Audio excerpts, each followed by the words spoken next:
അടുത്തും അകലെയും വീടുകളിലും വീതിയിലും വ്യാപാര സ്ഥാപനങ്ങളിലും ഒക്കെ ആയിരുന്നുകൊണ്ട് ഞങ്ങളുടെ സന്ദേശം ശ്രദ്ധിക്കുന്ന എല്ലാ മാന്യ ശ്രോതാക്കൾക്കും വന്ദനം.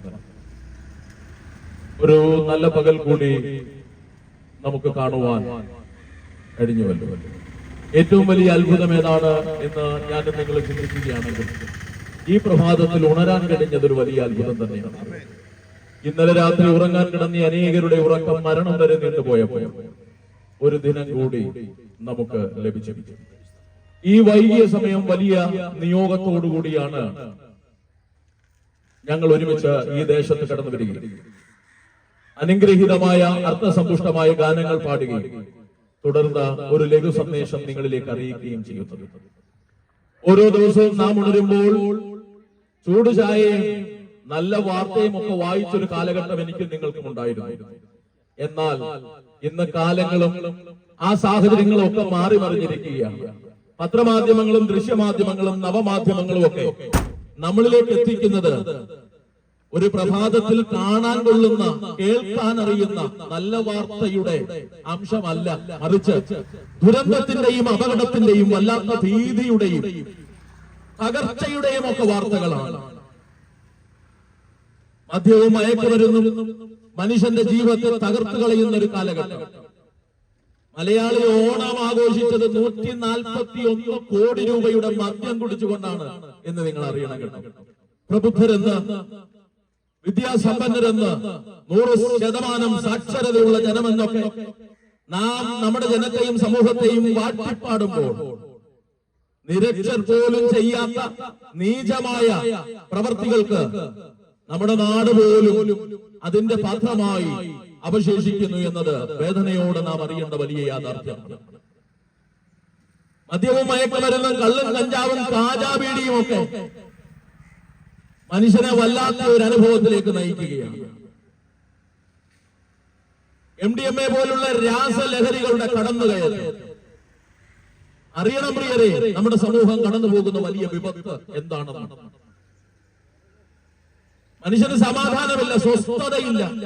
മനുഷ്യൻ ആകുലതയുള്ളവനാണ്, ആശങ്കയുള്ളവനാണ്. ഈ പ്രതിസന്ധിയൊക്കെ ഒരല്പം ശമനത്തിന് വേണ്ടിയാണ് ഈ ലഹരി വസ്തുക്കളിൽ മനുഷ്യൻ അഭയം പ്രാപിക്കുന്നത്. യുവജനങ്ങളുടെ ഒക്കെ ജീവിതം എങ്ങനെയാണെന്ന് നിങ്ങളൊന്ന് അറിയണം കേട്ടോ. സാമൂഹിക പ്രവർത്തനത്തിൽ ഏർപ്പെടുന്ന വൈദ്യശാസ്ത്ര രംഗത്തുള്ള ഡോക്ടേഴ്സ് പോലും ഈ ലഹരിക്ക് അടിമയാണെന്ന് അറിയുമ്പോൾ, ഈ കഴിഞ്ഞിടയ്ക്ക് ഒരു പെൺകുട്ടി, ഒരു ഡോക്ടർ മാരകമായ മയക്കുമരുന്നിന് അടിമയായി വലിയ കൊടും കുറ്റകൃത്യങ്ങൾക്ക് താൻ തന്നെ വിട്ടുകൊടുക്കുന്ന ഒരു കാലഘട്ടം. എന്ത് വിശ്വസിച്ചാണ് ഒരു ഡോക്ടറുടെ അടുക്കലേക്ക് നാം കടന്നു പോകുന്നത്? അദ്ദേഹം കുറിച്ചു തരുന്ന മരുന്ന് മയക്കുമരുന്നിന് അടിമയുള്ള ആ മനുഷ്യൻ സുബോധത്തോടുകൂടിയാണോ നൽകുന്നതെന്ന് നമുക്ക് അറിയില്ല പ്രിയരെ. ഭീതി വളരെ വർദ്ധിച്ചു വരുന്ന ഒരു കാലഘട്ടം. അപ്പന് മകളെ കണ്ടാൽ തിരിച്ചറിയാൻ കഴിയാത്തൊരു കാലഘട്ടം. മനുഷ്യന് യാതൊരു വിധമാകുന്ന മൂല്യവും കൽപ്പിക്കാതെ സ്നേഹബന്ധങ്ങൾ ശിഥിലമാകുകയും മൃഗീയമായി കൊലപ്പെടുത്തുകയും ചെയ്യുന്ന ഒരു കാലഘട്ടം. സ്നേഹത്തിലും സാഹോദര്യത്തിലും ഐക്യതയിലും ഒക്കെ ജീവിച്ച ഒരു കാലഘട്ടം ഉണ്ടായിരുന്നു. പക്ഷെ ഇന്ന് അതിനെപ്പറ്റി നമുക്ക് ഓർത്തു വെക്കാൻ കഴിയുമോ? പണത്തിനു വേണ്ടി എന്തും ചെയ്യാൻ മടിക്കാത്ത, അപ്പനെ കൊന്നു അമ്മയെ തകർത്തു സമ്പന്നനാകാൻ വേണ്ടി പ്രയത്നങ്ങൾ നടത്തുന്ന ഒരു യുവതലമുറ. കൊലപാതകങ്ങൾ വർദ്ധിച്ചു വരികയല്ലേ? ഒരു വയോവൃത്തിയെ തകർത്ത് അവരുടെ ആഭരണം മാത്രം മുൻപിൽ കണ്ടുകൊണ്ട് കവർച്ച ചെയ്തെടുത്തത് ആഫ്രിക്കക്കാരനോ അന്റാർട്ടിക്കക്കാരനോ അല്ല, മലയാളി. പ്രബുദ്ധനെന്ന്, സാക്ഷരതയിൽ ഉന്നതനെന്ന് അവകാശപ്പെടുന്ന മലയാളി. ഏതാണ് പ്രിയരെ അവരെ ഇതിലേക്കൊക്കെ നയിക്കുന്ന ഘടകം? പാപത്തിന്റെ ശക്തിയാണ്. പാപം ചെയ്യുന്നതോറും പിന്നെയും അത് ചെയ്യാൻ പ്രേരിപ്പിക്കുകയും അത് ചെയ്യുന്നവരെ നശിപ്പിക്കുകയും ചെയ്യുന്നതാണ് പാപത്തിന്റെ ശക്തി. നിങ്ങൾ ലഹരി പദാർത്ഥങ്ങളുടെ ഉൽപ്പന്നങ്ങളുടെ മുന്നിൽ ഒരു വലിയ ചിത്രം കൊടുത്തിരിക്കുന്നത് നിങ്ങൾ ശ്രദ്ധിച്ചിട്ടുണ്ടോ? ഇത് ക്യാൻസറിന് കാരണമായി തീരുമെന്നും ദൃശ്യം ഉൾപ്പെടെയല്ലേ പ്രിയരെ കൊടുത്തിരിക്കുന്നത്. വായിൽ ക്യാൻസർ വന്നൊരു മനുഷ്യന്റെ കണ്ടാൽ അറയ്ക്കത്തക്ക നിലവാരത്തിലൊരു ചിത്രം. പക്ഷെ മനുഷ്യൻ പിന്നെയും അത് കണ്ടുകൊണ്ട് അത് ഉപയോഗിക്കുന്നതിന്റെ കാരണം എന്താ? വായിക്കാൻ അറിയാഞ്ഞിട്ടല്ല, ആ ചിത്രം കണ്ടാൽ മനസ്സിലാകാഞ്ഞിട്ടല്ല. അറിയാം ഇത് ചെയ്തു കഴിഞ്ഞാൽ ഉണ്ടാകുന്ന വിപത്ത് വലുതാണെന്ന് അറിയാം.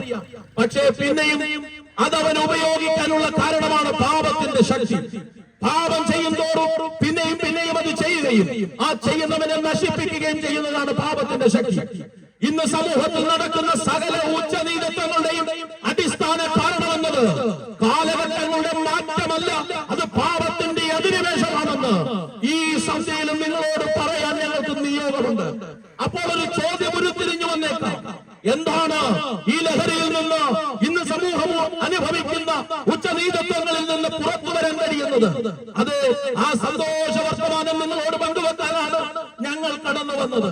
ഈ ശബ്ദശ്രവണ സീമയിൽ ഞങ്ങളെ ശ്രദ്ധിക്കുന്ന ആരെങ്കിലും ഒക്കെ ചിന്തിച്ചേക്കാം, മറ്റു പണിയൊന്നുമില്ലാത്തതുകൊണ്ട് വന്നിങ്ങനെ ഈ ഉച്ചഭാഷണയിലൂടെ ഓരോരോ വിളിച്ചു പറയുകയാണെന്ന്. അപ്പോസ്തലനായ പൗലോസ് പറഞ്ഞൊരു വാക്യം കടമെടുക്കുന്നു: സുവിശേഷത്തെ കുറിച്ച് ഞങ്ങൾക്ക് ലജ്ജയില്ല പ്രിയരേ. ഞങ്ങളോടൊപ്പം പ്രായമുള്ളവരുണ്ട്, ഒരുപാട് മെഡിസിനുകൾ എടുക്കുന്നവരുണ്ട്, കർത്താവിന്റെ ദാസന്മാരുണ്ട്, ഞങ്ങളുടെ പ്രിയമുള്ള കുഞ്ഞുങ്ങൾ ഉൾപ്പെടെയുണ്ട്. ഈ ഞായറാഴ്ച ഞങ്ങൾ ഉച്ച കഴിഞ്ഞ് നല്ലൊരു വിശ്രമത്തിന്റെ സമയമായിരുന്നു. പക്ഷേ അതിനൊന്നും സമയം വേർതിരിക്കാതെ ഈ ദേശത്ത് വന്ന് നിങ്ങൾ നശിച്ചു പോകരുതെന്നും നിത്യനരകത്തിൽ നീ വീണു പോകരുതെന്നുമുള്ള ആ നിയോഗമാണ്, ആ നിർബന്ധമാണ് ഈ യോഗത്തിന്റെ പിന്നിലെ ഉദ്ദേശം. പ്രിയ സഹോദര, നിന്റെ യാത്ര എങ്ങോട്ടാണ്? എവിടെയാണ് നിന്റെ ലക്ഷ്യസ്ഥാനം? ഒരിക്കൽ ലോകം അംഗീകരിക്കുന്ന ഒരു സയന്റിസ്റ്റ് ഒരു ട്രെയിനിൽ ഇങ്ങനെ യാത്ര ചെയ്യുകയാണ്. ആ ട്രെയിനിൽ ടിക്കറ്റ് പരിശോധകർ ഓരോ കമ്പാർട്ട്മെന്റുകളിലൂടെ കയറിയിറങ്ങി ആ മനുഷ്യന്റെ അടുക്കലേക്ക് വന്നു. ഈ സയന്റിസ്റ്റിനെ കണ്ടപ്പോൾ തന്നെ ടി.ടി.ആറിന് മനസ്സിലായി തന്റെ മുൻപിലിരിക്കുന്ന വ്യക്തി ആരാണെന്ന്. പാശ്ചാത്യ നാടുകളിൽ നടന്ന ആ സംഭവം വളരെ ബഹുമാനത്തോടെ ആദരവോടെ അദ്ദേഹത്തെ അഭിസംബോധന ചെയ്ത് മറ്റ് യാത്രികരിലേക്ക് അവരുടെ ടിക്കറ്റുകൾ പരിശോധിക്കുന്നതിനായി ഈ ടിക്കറ്റ് പരിശോധകൻ കടന്നുപോയി. പക്ഷേ അപ്പോഴും ഈ സയന്റിസ്റ്റ് തന്റെ കയ്യിലുള്ള ടിക്കറ്റ് പരതുകയായിരുന്നു കേട്ടോ. ഈ കമ്പാർട്ട്മെന്റിൽ നിന്ന് പോകുന്നതിന് മുമ്പ് ആ ടി.ടി.ആർ തിരിഞ്ഞു നോക്കിയപ്പോൾ കണ്ട കാഴ്ച തന്റെ മനസ്സിനെ തകർക്കുകയും താൻ സുഭിതനായി ഈ മനുഷ്യന്റെ അടുക്കലേക്ക് വന്ന് തന്റെ കോപത്തെ ഉള്ളിലൊതുക്കി ശാന്തമായി പറഞ്ഞു: സർ, ദയവായി നിങ്ങൾ ആയിരിക്കുന്നിടങ്ങളിൽ തുടരണം.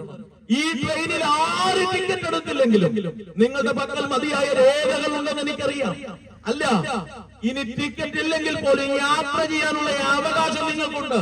നിങ്ങൾ സമൂഹം അംഗീകരിക്കുന്ന മനുഷ്യനാണ്. വളരെ സൗമ്യമായ ഭാഷയിൽ ആ ശാസ്ത്രജ്ഞൻ ഈ ടി.ടി.ആറിനോട് പറഞ്ഞു: അല്ലയോ സാറേ, ഞാൻ എന്റെ പക്കലുള്ള ടിക്കറ്റ് പരിശോധിക്കുന്നത് നിങ്ങളെ ബോധിപ്പിക്കാൻ വേണ്ടി മാത്രമല്ല. ആ ടിക്കറ്റ് ലഭിച്ചിട്ട് വേണം ഞാൻ എവിടെയൊക്കെ യാത്ര തിരിക്കാൻ ഇറങ്ങിയതാണെന്ന് എനിക്കൊന്ന് മനസ്സിലാക്കാൻ. അദ്ദേഹം പറഞ്ഞു: എന്റെ ലക്ഷ്യസ്ഥാനം ഞാൻ മറന്നുപോയി. ബില്ലി ഗ്രഹാം തന്റെ അവസാന ഫെയർവെൽ മീറ്റിംഗിൽ പ്രസംഗിച്ച ആ പ്രസംഗത്തിൽ ഉൾപ്പെടുത്തി ഈ കഥ പറഞ്ഞനന്തരം ബില്ലി ഗ്രഹാം എന്ന് പറഞ്ഞ ലോകത്തെ സുവിശേഷവൽക്കരിക്കാൻ ദൈവത്താൽ ഉപയോഗിക്കപ്പെട്ട ആ മനുഷ്യൻ പറഞ്ഞു, ഈ കഥ പറഞ്ഞനന്തരം ആ മനുഷ്യൻ പറഞ്ഞു: ഞാൻ ഇന്ന് ധരിച്ചിരിക്കുന്ന കോട്ടും സ്യൂട്ടും ഈ യോഗത്തിന് വേണ്ടി തയ്യാറാക്കിയതാണ്. ഇനി ഞാൻ ഇത് ധരിക്കുന്നത് ഈ ലോകത്തിൽ നിന്ന് ഞാൻ മാറ്റപ്പെട്ട് മരണപ്പെട്ട് യാത്രയാകുമ്പോൾ എന്റെ മൃതമായ ശരീരത്തെ ധരിക്കുന്നതിന് വേണ്ടി, ധരിപ്പിക്കുന്നതിന് വേണ്ടി ഞാൻ കരുതി വച്ചിരിക്കുന്ന വസ്ത്രമാണ് ഇതെന്ന് പറഞ്ഞു. ഒടുവിൽ അദ്ദേഹം പറഞ്ഞു, ആ സയന്റിസ്റ്റിന് അറിയില്ല അദ്ദേഹത്തിന്റെ ലക്ഷ്യസ്ഥാനം എവിടെയാണെന്ന്. പക്ഷേ ലോകത്തിൽ ജീവിച്ചിരുന്നപ്പോൾ ദൈവത്തിന് വേണ്ടി ജീവിച്ച് ദൈവരാജ്യത്തിന്റെ വ്യാപ്തിക്ക് വേണ്ടി നിന്ന മനുഷ്യൻ പറഞ്ഞു: എനിക്കറിയാം എന്റെ യാത്ര എങ്ങോട്ടാണെന്നും എന്റെ ലക്ഷ്യസ്ഥാനം എവിടെയാണെന്നും. എന്നെ കേൾക്കുന്ന പ്രിയ സഹോദര, ഈ ചോദ്യം ഇന്ന് ഞങ്ങളെ കേൾക്കുന്ന ഈ ദേശവാസികളോട്, വാഹനത്തിൽ സഞ്ചരിക്കുന്നവരോട്, കടയുടെ തിണ്ണയിലും വീടിന്റെ വരാന്തയിലും ഒക്കെ ആയിരിക്കുന്ന നിങ്ങളോട് ഒരു ചാട്ടുളി പോലെ ആ ചോദ്യത്തെ ഉന്നയിക്കുകയാണ്: എവിടെയാണ് നിന്റെ ലക്ഷ്യസ്ഥാനം? എങ്ങോട്ടാണ് നീ യാത്ര തിരിക്കുന്നത്? എവിടെയാണ് നീ എത്തിച്ചേരുക? പതനത്തിലേക്കാണോ, തകർച്ചയിലേക്കാണോ, നാശത്തിലേക്കാണോ? ഇന്ന് ഈ വൈകിയ സമയവും നിനക്ക് നിന്റെ ജീവിതത്തെ ഒന്ന് സമർപ്പിച്ചു കൊടുക്കാൻ കഴിയുമെങ്കിൽ മടങ്ങി വരാൻ അവസരമുണ്ട്. മനുഷ്യ ജീവിതം ക്ഷണികമാണ്. ഏത് നിമിഷവും മരണമെന്ന യാഥാർത്ഥ്യം എന്നെയും നിങ്ങളെയും പിടിക്കപ്പെടാം. പക്ഷെ മരിക്കുന്നതിന് മുമ്പ് ആ സത്യമാർഗത്തിലേക്ക് നമുക്കൊന്ന് മടങ്ങി വരാൻ പ്രിയതേ. യേശു ക്രിസ്തുവിനെ നിങ്ങളൊന്ന് മനസ്സിലാക്കിയ അവിടുന്ന് ഒരു മതത്തിന്റെയും സ്ഥാപകനല്ല. ആയുധകാരികളായിട്ടുള്ള സൈന്യസംഘം തന്നോടൊപ്പം ഇല്ലായിരുന്നു. പക്ഷെ എന്നിട്ടും ലോകം അവനെ ഗുരുവെന്നും ശ്രേഷ്ഠനെന്നും ഒക്കെ വിളിച്ചു. മരുന്ന് കൊടുത്തിട്ടല്ല യേശുവിനെ വൈദ്യനെന്ന് നാം അഭിസംബോധന ചെയ്യുന്നത്. മരുന്നില്ലാതെ സൗഖ്യം കൊടുത്തൊരു വൈദ്യൻ ഉലകത്തിൽ ഉണ്ടെങ്കിൽ അത് യേശു മാത്രമാണ്. ഈ രാത്രിയോടടുത്ത സമയം നിങ്ങൾ ആയിരിക്കുന്നിടങ്ങളിൽ തന്നെ നിങ്ങളെ തന്നെ ഒന്ന് ശോധന ചെയ്യും. ഇന്ന് നീ മരിച്ചാൽ നിന്റെ നിത്യത നീ എവിടെ ചെലവഴിക്കും? എവിടെയാണ് നിന്റെ ലക്ഷ്യസ്ഥാനം? സമാധാനമില്ലാതെ അലയുന്ന ഒരു സമൂഹമാണ്.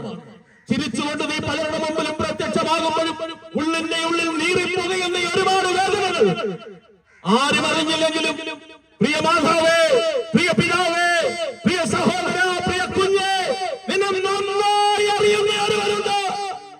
നിന്റെ മനസ്സിനെ കാണുന്ന ഒരുവരുണ്ട്.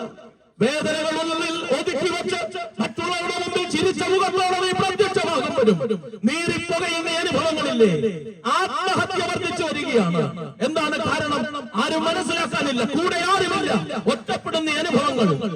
അടുത്ത ദിവസം നാം പലപ്പോഴും കേൾക്കുന്നത് നമ്മുടെ പ്രിയപ്പെട്ടവരുടെ ആത്മഹത്യയുടെ വാർത്തകളാണ്. എന്താണ് പ്രിയരെ ആത്മഹത്യയിലേക്ക് മനുഷ്യനെ നയിക്കുന്നത്? താങ്ങാനും കരുതാനും ഒന്നും ആരുമില്ലാത്ത ഒരു അനുഭവം. എല്ലാവരും കൂടെ ഉള്ളപ്പോഴും നീ ഒറ്റപ്പെടുന്നത് പോലെയുള്ള അനുഭവം. പക്ഷെ ഒരു കാര്യം ഞങ്ങൾ നിങ്ങളോട് വിളിച്ചു പറയാം, നിന്റെ അപ്പനേക്കാൾ, നിന്റെ അമ്മയേക്കാൾ നിന്നെ നന്നായി അറിയുന്ന ഒരു കർത്താവുണ്ട്. ആത്മഹത്യ ഒന്നിനും പരിഹാരമല്ല. കടബാധ്യതയാണോ, രോഗമാണോ, മാനസിക തകർച്ചയാണോ നിന്റെ പ്രതിസന്ധി? ഈ സന്ധ്യയിൽ യേശുവിന് വേണ്ടി നീ ഒന്ന് സമർപ്പിച്ചു കൊടുക്കുക. സകല മാനവ കുലത്തിന്റെയും രക്ഷയ്ക്ക് വേണ്ടി സ്വർഗത്തിന്റെ സകല ഉന്നതികളും വെടിഞ്ഞു വന്ന് താണലോകത്തിലേക്ക് ഇറങ്ങി കേവലം ഒരു മനുഷ്യനായി തീർന്ന ആ മഹാദൈവത്തെയാണ് ഞങ്ങൾ നിങ്ങളോട് പ്രസ്താവിക്കുന്നത്. യേശു നിങ്ങളെ സ്നേഹിക്കുന്നു മറ്റാരെക്കാളും അധികമായി. അവിടുന്ന് നിങ്ങളെ അറിയുന്നു, അവിടുന്ന് ആർദ്രമായി നിങ്ങളെ സ്നേഹിക്കുന്നു. യേശുവിന് നിങ്ങളുടെ പണമല്ല വേണ്ടത്, യേശുവിന് വേണ്ടി നിന്റെ ഹൃദയ കവാടമെന്ന് തുറന്നു കൊടുക്ക്. കർമ്മങ്ങൾക്കും ആചാരങ്ങൾക്കും ഒന്നും നേടിയെടുക്കാൻ കഴിയാത്ത ഒരു രക്ഷയുടെ അനുഭവം പകർന്നു നൽകാൻ യേശുവിന് കഴിയും. പ്രിയരെ, നിന്റെ മനസ്സിന്റെ കവാടമെന്ന് തുറന്നു കൊടുക്കൂ. യേശു നിങ്ങളെ സ്നേഹിക്കുന്നു. ഇന്ന് മനുഷ്യൻ കടന്നു പോകുന്ന വല്ലാത്ത പ്രതിസന്ധികൾ, ചെറിയ വിഷയങ്ങൾക്ക് പോലും മനുഷ്യൻ ആത്മഹത്യ ചെയ്യുകയാണ്. 8 വയസ്സുള്ള ഒരു കുഞ്ഞ് കേരളത്തിൽ ആത്മഹത്യ ചെയ്തതിന്റെ കാരണം വീട്ടിൽ വളർത്തുന്ന അക്വറിയത്തിലെ മീൻ ചത്തുപോലും ഉണ്ട്. അപ്പനും അമ്മയും വരുന്നതിന് മുമ്പ് ആ കുഞ്ഞ് കെട്ടിഞ്ഞാണ് ചത്തു കേട്ടോ. മാതാവേ, നിങ്ങളുടെ തലമുറ എങ്ങോട്ടാണെന്ന് നിങ്ങൾക്കറിയാമോ? അവരുടെ ജീവിത രീതികൾ എന്തൊക്കെയാണെന്ന് അറിയാം. മരുന്ന് പോലെ മയക്കുമരുന്ന് ഉപയോഗിക്കുന്ന ഒരു കാലഘട്ടം, ഭക്ഷണം പോലെ കഴിച്ചു തീർക്കുകയാണ്. കഞ്ചാവും MDMA ഒക്കെ നമ്മുടെ തലമുറകളുടെ ജീവിതം മാരകമാണ് കേട്ടോ, മാരകമാണ്. 5 വർഷത്തിനുള്ളിൽ അത് ഉപയോഗിക്കുന്ന വ്യക്തി മരണപ്പെടുമെന്നുള്ളത് ഉറപ്പാണ്. അതിന് എത്ര പ്രായമുള്ള വ്യക്തിയാണെങ്കിലും. 8ാം ക്ലാസ്സിൽ പഠിക്കുന്ന ഒരു പെൺകുട്ടി ക്ലാസ് മുറിയിൽ നിന്ന് ഓടി വെളിയിലേക്ക് ഇറങ്ങി. തലയിലൂടെ വെള്ളമൊടിച്ച് ഈറനടിഞ്ഞ ക്ലാസ്സിൽ വന്നിരുന്നപ്പോൾ അധ്യാപകൻ അന്വേഷിച്ചു കാരണം. ആ പെൺകുട്ടി പറഞ്ഞ കാര്യം വളരെ വിചിത്രമാണ്. ചൂട് സഹിക്കാൻ ഒക്കുന്നില്ല. സത്യമാ, നമ്മുടെ നാട്ടിലൊക്കെ ഇന്ന് അനുഭവിക്കുന്ന ചൂട് എത്ര വളരെ വലുതാണ്. കാലാവസ്ഥകൾക്കൊക്കെ വളരെ മാറ്റം ഉണ്ടായിരിക്കുന്നു. ആ അധ്യാപകനും ചിന്തിച്ചു ഈ കുഞ്ഞ് പറഞ്ഞത് വാസ്തവമായിരിക്കാം. പക്ഷെ തുടർമാനമായി ഇത് തന്നെ ഈ പെൺകുട്ടി ചെയ്യുമ്പോൾ അദ്ദേഹം അതിന്റെ പിന്നാമ്പുറങ്ങളിലെ കാരണങ്ങളെ പറ്റി ഒന്ന് പരതി. അധ്യാപകൻ കണ്ടെത്തിയ കണ്ടെത്തലുകൾ വളരെ ഭീതി നിറഞ്ഞതാണ്. പെൺകുട്ടികൾ പോലും ലഹരിക്ക് അടിമയാകുന്ന ഒരു കാലഘട്ടം.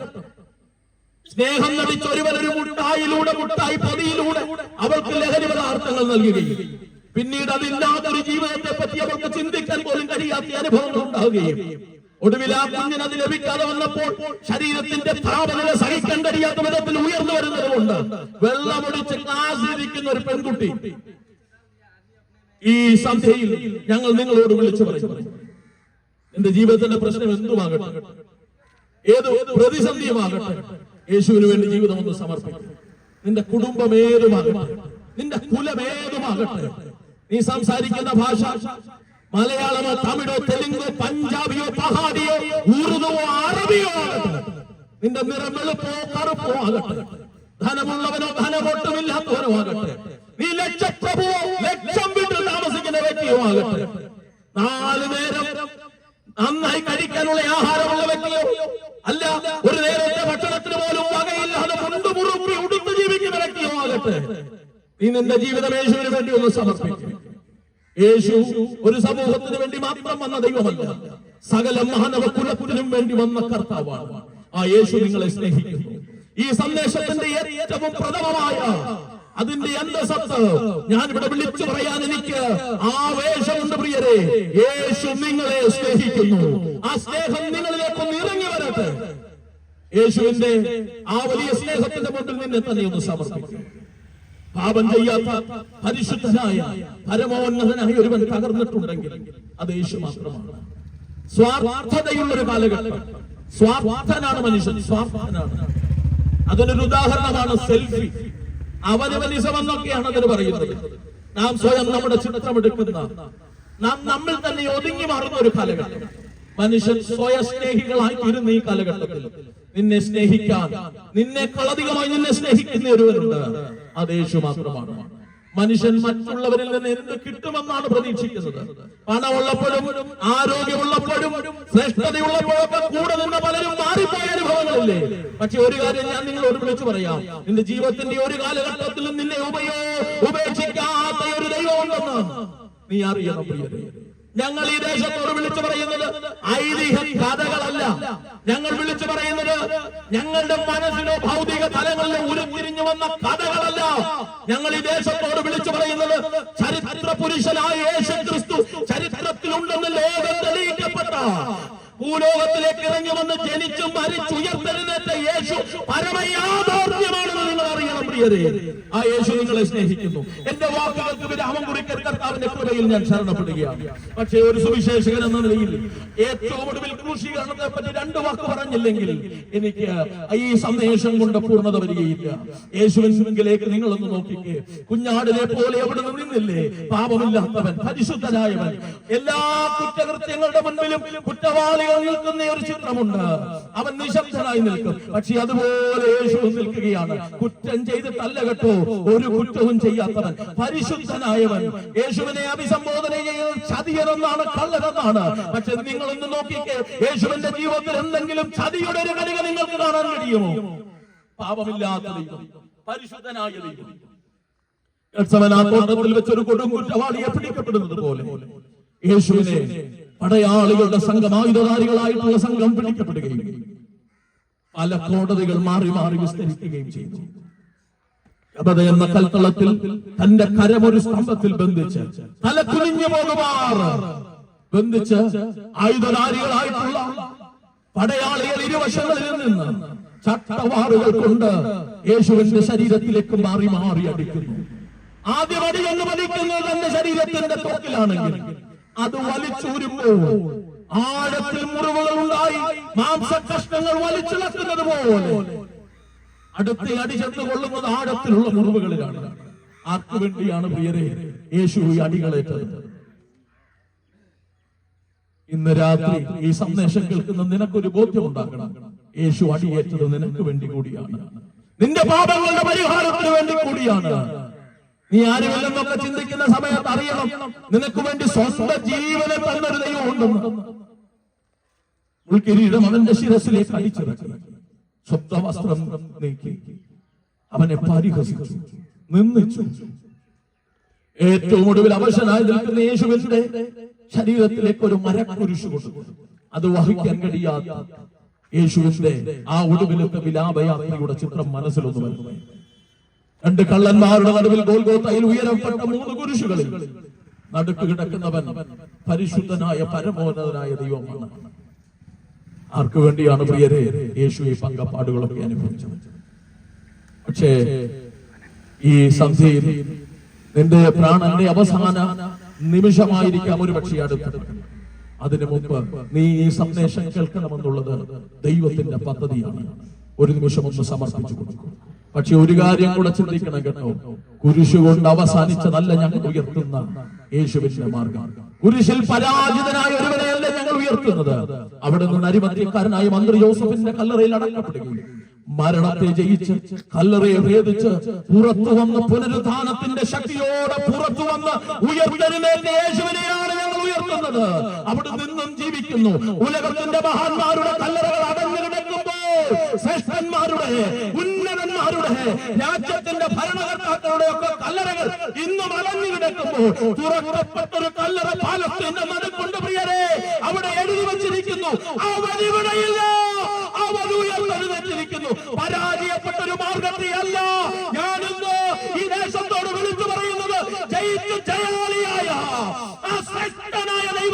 നാമത്തെ.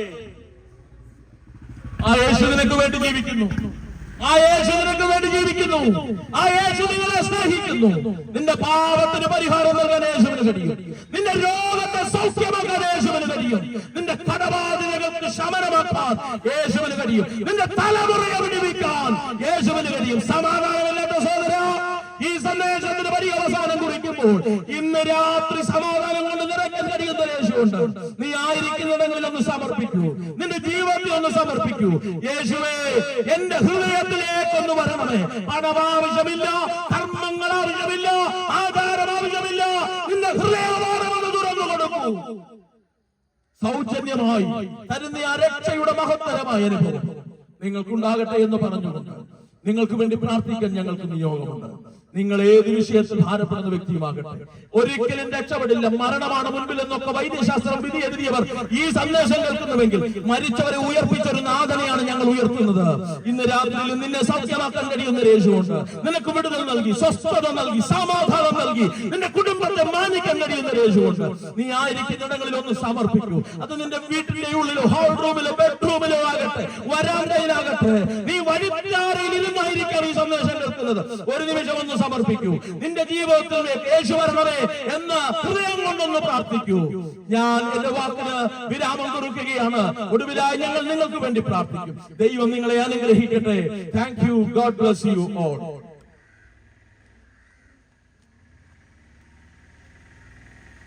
സുന്ദരിയുമായ ദൈവയാതിനെ കേൾക്കുവാൻ ദൈവവിളിയാക്കിയല്ലോ ഈ ദേശവാസികളെ സ്നേഹിക്കുന്നതിന് കൊണ്ട് പ്രകാരൂടെ രക്ഷണ സുവിശേഷം ശ്രമിക്കുവാൻ ദൈവയാതി ഒരിക്കൽ ആവർത്തിക്കുന്നു. നിങ്ങളുടെ രക്ഷിതാവായ കർത്താവിൽ കൊണ്ട് ജീവിക്കാൻ സമർപ്പിക്കുന്നുണ്ട്. ഏത് ജാതിയോ മതമോ ദൈവം ചോദിക്കുന്നില്ല. വർഗവർണ്ണവും ദൈവം ചോദിക്കുന്നില്ല. ആയിരിക്കുന്ന ഇപ്പിഴുന്നുകൊണ്ട് ആര്യസ്ഥാൻ നിന്നുകൊണ്ട് ഹൃദയം ദൈവത്തിൽ തുറന്നുകൊണ്ട് ഹൃദയം ഒരു വാക്ക് പ്രാർത്ഥിച്ച പാപിയാണ്. പാപങ്ങൾ ഞാൻ അറിയുന്നു. എനിക്ക് ഇവിടെ കാൽവരി ക്രൂശിയാഗമായി മാറിയെന്ന് ഞാൻ വിശ്വസിക്കുന്നു. നീതിയിരിക്കുവാൻ ഉയർത്തുന്ന സ്വർഗ്ഗത്തിൽ ജീവിക്കുന്നു അറിയുന്നു പിതാവ്. ആകെ എന്നെ കഴുകി വെടിപ്പാൻ ഹൃദയത്തെ രക്ഷാവായി വന്നു എന്നെ സ്വർഗ്ഗത്തിൽ യോഗ്യനാകുന്നു പ്രാർത്ഥിക്കൂ. അറിയാൻ സമാധാനം ദൈവം നൽകുവാൻ മതിയായി വരാം. യേശു പറഞ്ഞ എന്റെ സമാധാനം നിങ്ങൾക്ക് തരുന്നു. ലോകം തരുന്നത് പോലെയല്ല. ലോകത്തിന് എടുത്തു കളയുവാൻ കഴിയാൻ സമാധാനം ഈ വൈകിയുവാൻ ശക്തനാണ്. രോഗികളായി ഭാരപ്പെടുന്നുവോ യേശു രോഗികളെ സൗഖ്യമാക്കുന്ന ദൈവമാണ്. വിശ്വാസത്തോടുകൂടെ നിനക്ക് വന്ന രോഗികളെ സൗഖ്യമാക്കിയിട്ടുണ്ട്. ലോക ഡോക്ടർമാരെ ചികിത്സിപ്പാനേ കഴിയൂ. ആദ്യമായി സൗഖ്യം നൽകുവാൻ ദൈവത്തിന് കഴിയൂ. കർത്താവ് യേശു ക്രിസ്തു സൗഖ്യമാക്കാൻ മതിയായവനാണ്. ഈ മാനസികമായി ഭാരപ്പെടുന്നുവോ, ജീവിതത്തെ കൈപ്പോടെ കാണുന്നുവോ, നിരാശപ്പെടേണ്ട. നിങ്ങൾക്ക് വേണ്ടി പരിഹാരമായി ക്രിസ്തു ക്രൂശിൽ യാഗമായി മാറി അവനെ കൈക്കൊണ്ട് നാമത്തിൽ വിശ്വസിക്കുന്ന ഏവർക്കും ദൈവമക്കളാകുവാൻ അധികാരം കൊടുത്തിരിക്കുകയാണ്. ആകയാൽ ഈ വയ്യവേളയിൽ ഞങ്ങൾ ശ്രമിച്ച പ്രിയപ്പെട്ടവരെ ഹൃദയത്തെ ദൈവത്തെ തുറക്കൂ, ദൈവകരങ്ങളിലേക്ക് എത്തിക്കൂ. ഒരിക്കൽ കൂടെ ഞങ്ങളുടെ ശ്രദ്ധയും ക്ഷണിക്കുന്നു. യേശു ജീവിപ്പാൻ ആഗ്രഹിക്കുന്ന പ്രിയപ്പെട്ടവരെ, ഈ സത്യത്തെ കുറിച്ച് അറിയുവാൻ ആഗ്രഹിക്കുന്നവര്, പ്രാർത്ഥിപ്പാനായി ആഗ്രഹമുള്ള പ്രിയപ്പെട്ടവര്, രോഗികളായി ഭാരപ്പെടുന്നുവോ, മാനസികമായി ഭാരപ്പെടുന്നുവോ, ഏത് വിഷയം പരിഹാരം കഴിയുന്ന കർത്താവിലേക്ക് കടന്നു വരുവാൻ കഴിയും. ഞങ്ങൾ നിങ്ങളെ പ്രോത്സാഹിപ്പിക്കുകയും പ്രേരിപ്പിക്കുകയും ഉത്സാഹിപ്പിക്കുകയും ചെയ്യുന്നു. നിങ്ങളോട് പ്രാർത്ഥിപ്പാൻ, നിങ്ങളോട് സഹകരിക്കുവാൻ അടുത്ത പെരിങ്ങാടിന്റെ സഭയുണ്ട്. അവിടെ യുവാക്കൾ പ്രാർത്ഥിക്കുന്നു. നിങ്ങൾ അതിനെ ക്ഷണിക്കുന്നു. ഒരു കൂടിത്തോളം ശ്രദ്ധിച്ച എല്ലാവരും നന്ദി രേഖപ്പെടുത്തുന്നു. ദൈവം പ്രിയ മകനെയും അനുഗ്രഹിക്കുന്നു പ്രാർത്ഥിക്കുന്നു. ദൈവാനുകളിലേക്ക് ഏൽപ്പിക്കാം. നമുക്ക് വീണ്ടും പ്രാർത്ഥിക്കാം. പരിശുദ്ധ പിതാവേ, നല്ല ദൈവമേ, ഈ സായംകാലത്തിനായ സ്തോത്രം. ഈ ദേശത്തോട് അവിടുത്തെ സുശക്തി ഓർപ്പിക്കുവാൻ അങ്ങ് അതിന്റെ കുഞ്ഞുങ്ങൾക്കിടയാക്കിയല്ലോ. ഒരു വ്യക്തിയെങ്കിലും ജീവനായ കർത്താവിനെ കണ്ടുമുട്ടുവാനായി ഈ പ്രവർത്തനം ധന്യമായി തീർന്നു. മനസ്സാന്തരപ്പെടുന്ന പാപിയെ ചൊല്ലി അധികം സന്തോഷമുണ്ടാകുവാൻ തിരുവനന്തപുരത്തിൽ വായിക്കുന്ന പിതാവ് ഈ സന്ദേശം കേട്ടതുപോലെ പ്രകാരം ഒരു വ്യക്തിയെങ്കിലും ക്രിസ്തുവിലേക്ക് ഇടയാക്കണമേ, രൂപാന്തരപ്പെടുത്തണമേ, ദേശത്തെ അനുഗ്രഹിക്കണമേ. സമാധാനമായി അനുഗമനം തീരട്ടെ. തിരുക്കരങ്ങളിലേക്ക് ഏൽപ്പിക്കുന്നു. ദേശത്തെ അനുഗ്രഹിക്കും, സമാധാനം നൽകി സ്വസ്ഥമായി അനുഗ്രഹിക്കും. തിരുമഹത്വങ്ങൾക്കായി വെളിപ്പെട്ട് മഹത്വം അങ്ങയ്ക്ക് പ്രാർത്ഥന നന്ദി. യേശുവിന്റെ നാമത്തിൽ ദയമൂലം കേൾക്കാൻ പിതാവായ ദൈവത്തിന്റെ സ്നേഹം, പുത്രനായ കർത്താവിന്റെ കൃപ, നിരന്തരം ആസ്വദിച്ചു കൂട്ടായ്മ, സഹവാസം കവനവരോടും ഈ ശ്രീവാസിയോടും ഈ സദൈവോടും കൂടെ ഇപ്പോഴും എപ്പോഴും യുഗാവസാനങ്ങളുണ്ടായിരിക്കുമാറാകട്ടെ. കർത്താവായ യേശു പാപികളെ രക്ഷിക്കുന്നു, യേശു രോഗികളെ സൗഖ്യമാക്കുന്നു, യേശു പരിശുദ്ധാത്മാവിനെ നൽകുന്നു, യേശു രാജാതി രാജാവായി ദൈവത്തിന്റെ അഖില ലോക രക്ഷിതാവായി ഈശോ മശിഹായ്ക്ക് ലോകത്തെ നീതി ചെയ്യുന്ന രാജാതി രാജാവിന് ദേവപരിമള രാജാതി രാജാവിന് ഹല്ലേലൂയ ഹല്ലേലൂയ